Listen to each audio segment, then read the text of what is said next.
Hi, I'm Peter Jones, Chartered Surveyor, author and property investor, and this is video number 5 in a short series of videos looking at different property strategies that we can use. And in this video I want to talk about all the crazy stuff. What do I mean by that? Well, the no money down stuff, because one of the things which I really enjoy doing is using options and other creative ways of structuring deals. Now I have to say that this isn't something that I do full time. I know that some people do nothing but options and all the crazy stuff, as I call it.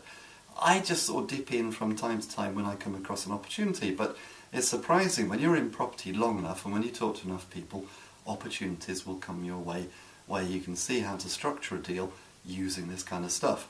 So in this video, because this could be sort of like, 10 different strategies all under one general heading, I'm going to concentrate on the sort of general principles.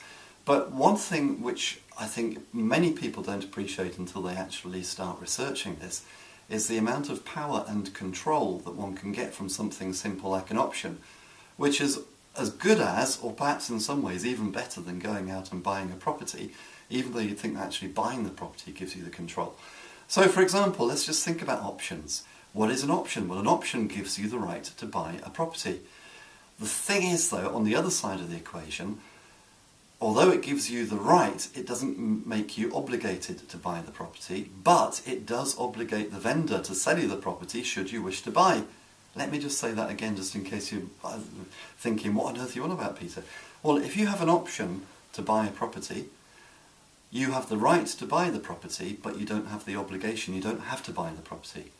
But if the vendor signs the option agreement, then they are obliged to sell you the property.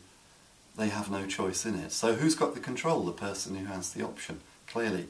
And one of the great things about options is you can agree to buy the property at some point in the future, but agree the price today, so that you've got total certainty as to what you're going to be paying. Now, depending upon what market conditions are, the price you agree to pay today could be today's market value or even less than today's market value.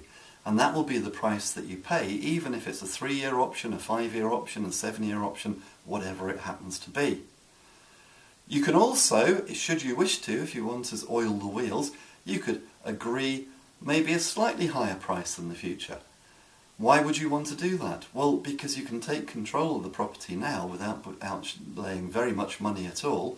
You can hope that the market is going to pick up over the next few years, which means that when you actually buy the property, even if your price is higher than today's market value, it might still be low in comparison in 3 or 5 or 7 or 10 years' time. But in the meantime, of course, you have control of the property, so you can let it out. Now, it all depends on what you agree with the vendor, because if the vendor is agreeable, your option agreement could structure it so that, for example, if you wanted to, you could, and if it worked in terms of things like building regs and planning, by the way, I'm not just saying go off and do this, but what if you came across a property which at the moment is a single family home, but it would lend itself for being a fantastic HMO?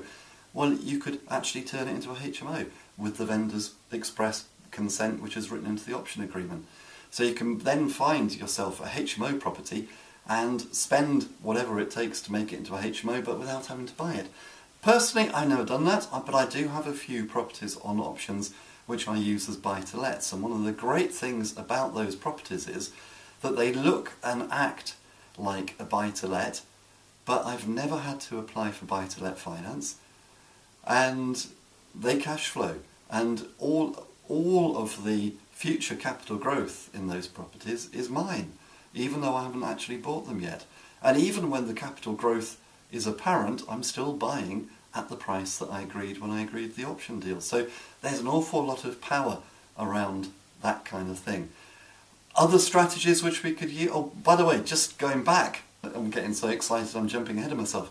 Just going back, we'll talk about rent-to-rents in a future video, but one thing which I'd always suggest is if you're thinking of doing rent-to-rents, always try and tie that in with some kind of option deal, because if you're going to go to, say, stereotypically a tired landlord and say to the tired landlord, I'd like to rent your property off you for the next 5 years, why would you not say, and by the way, if it all works out, can we agree for me to be able to buy the property in 5 years' time?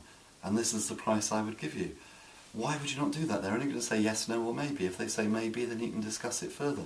If they say yes, then that's fantastic. If they say no, then you know. So I'd always be thinking about trying to tie an option in with a rent-to-rent agreement. So other related strategies could be things like delayed completions.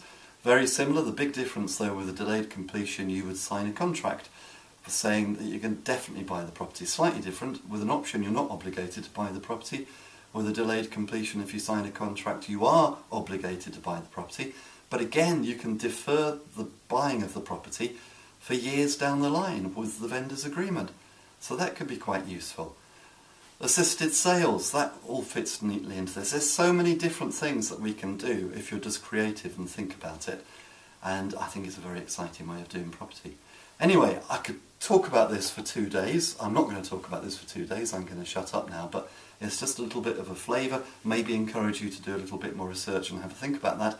So that even if it's not your primary strategy, when an opportunity comes your way, you'll be able to maybe do something creative and perhaps do some deals which you otherwise wouldn't have been able to do.